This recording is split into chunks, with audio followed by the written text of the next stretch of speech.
Assalamualaikum warahmatullahi wabarakatuh. Saya Ayumi Hasnari Tonga dengan NIM I1A220024. Pada video kali ini akan melaksanakan tugas tutor, yaitu review ceramah dengan judul Mengetuk Pintu Langit, Menebar Damai di Bumi dalam Menjaga NKRI. Surah yang sering kita bahas ketika Isra Mi'raj yaitu surah Al-Isra, terutama ayat yang pertama. Surah ini disebut 3 serangkai karena pada sebelumnya kita diantar oleh surah An-Nahl, surah lebah yang sangat menakjubkan. Bagaimana serangga kecil bisa menciptakan sarang dan memproduksi madu, di mana madu ini menjadi obat bagi segala penyakit. Kemudian ke surah Al-Isra. Surah ini ketika perjalanan Nabi dari Mekah ke Palestina masih bisa dijangkau oleh akal manusia. Namun ketika perjalanan ke Sidratul Muntaha, bagaimana mungkin bisa dijangkau oleh akal manusia?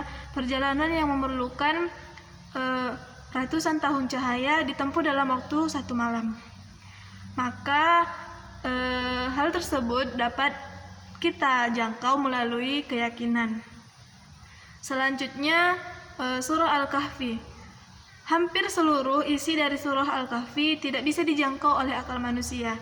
Bagaimana mungkin bisa ada orang yang tidur selama 309 tahun? Nah, hal tersebut hanya dapat dijangkau oleh keyakinan. Kembali lagi, dalam surah Al-Kahfi ini kita dapat mengambil pelajaran untuk tidak memandang enteng orang yang tidak populer, karena bisa jadi orang tersebut tidak populer di bumi tetapi populer di langit. Bahkan biasanya ilmu yang lebih dalam itu diperoleh dari orang-orang yang tidak populer. Kembali lagi ke surah Al-Isra. Jika satu surah dimulai dengan kata subhana yang artinya maha suci, berarti ada kejadian yang tidak bisa dijangkau oleh akal manusia, tetapi bisa dijangkau oleh keyakinan.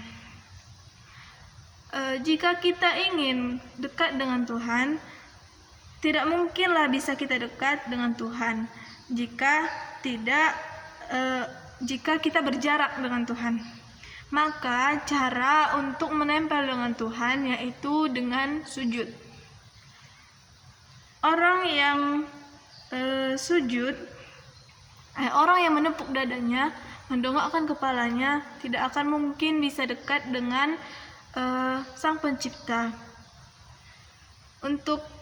Untuk mencapai kehusyukan dalam sholat atau dalam sujud harus dimulai dengan khusyuk dalam wudhu.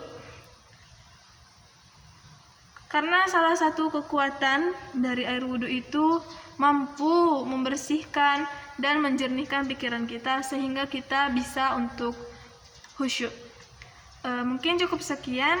Mohon maaf atas segala kesalahan. Wassalamualaikum warahmatullahi wabarakatuh.